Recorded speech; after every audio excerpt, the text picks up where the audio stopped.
Naglabas muli ng update si Kathryn Bernardo sa kanyang Instagram account na kung saan inilabas nila ang video niya sa muling pagbalik ni Kathryn sa Abby Clinic. Pero this time, mag-isa na lamang siya.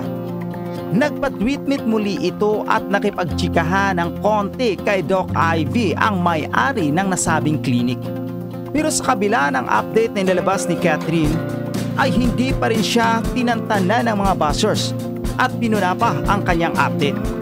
Ayon sa mga ito, himala raw na hindi niya kasama ang kanyang BFF. Ang kanyang BFF na tinutukoy rito ay walang iba kundi si Dominic Roque.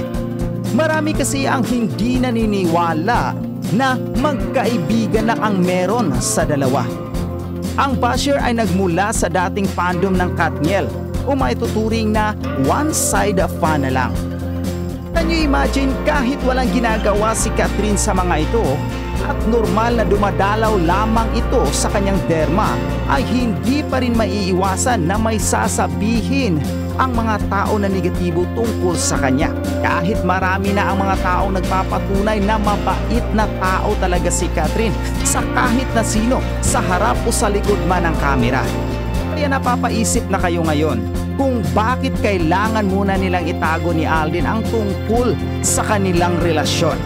Dahil mas lalong dadami ang mga taong na manghihimasok at magsasalita ng hindi magaganda tungkol sa kanila. Kaya mas minabuti na lamang nila na pribado ang kanilang relasyon. Sa ngayon ay talagang sobrang busy lang talaga nila sa kanilang trabaho, lalo pat sunod-sunod ang kanilang work schedule dito sa Pilipinas na halos hindi na lamang sila nagkikita at nagkakausap na lamang ito through phone. Hindi pa sila makapag-proceed sa kanilang taping, sa kanilang movie na Hello Love Again, pero umaasa ang Kathryn fans na sana ay muling magkita ang dalawa o magkaroon man lang ng update na magkasama silang dalawa.